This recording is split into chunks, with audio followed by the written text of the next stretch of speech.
திமுக கூட்டணியிலிருந்து வெளியேறுவது குறித்து தமிழக வாழ்வுரிமை கட்சி தலைவர் வேல்முருகன் தான் முடிவு செய்ய வேண்டும் என அமைச்சர் சேகர்பாபு தெரிவித்திருக்கிறார். சென்னையில் அமுத கரங்கள் என்ற அன்னதான திட்டத்தை தொடங்கி வைத்த பிறகு செய்தியாளர்களிடம் பேசிய அவர், சட்டம் ஒழுங்கு குறித்து குற்றம் சாட்டி வரும் எதிர்க்கட்சித் தலைவர் எடப்பாடி பழனிசாமிக்கும் பதில் அளித்திருக்கிறார்.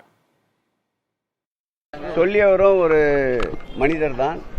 அவர் தினந்தோறும் அவர் இல்லத்திலிருந்து சட்டமன்றத்திற்கு வருகிறார். மீண்டும் தினந்தோறும் வீடு திரும்புகிறார். மாநிலம் முழுவதும் சுற்றுப்பயணம் மேற்கொள்ளுகிறார். அப்படி என்றால் அவர் மக்களிலிருந்து விலக்கி வைக்கப்பட்டவரா?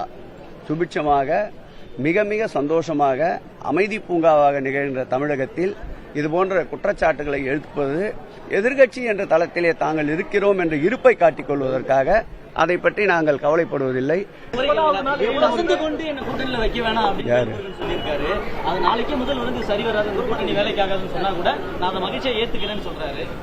உரிமையில பேசுவது அதுக்கு பதில் சொன்னது முதலமைச்சர் சபாநாயகர்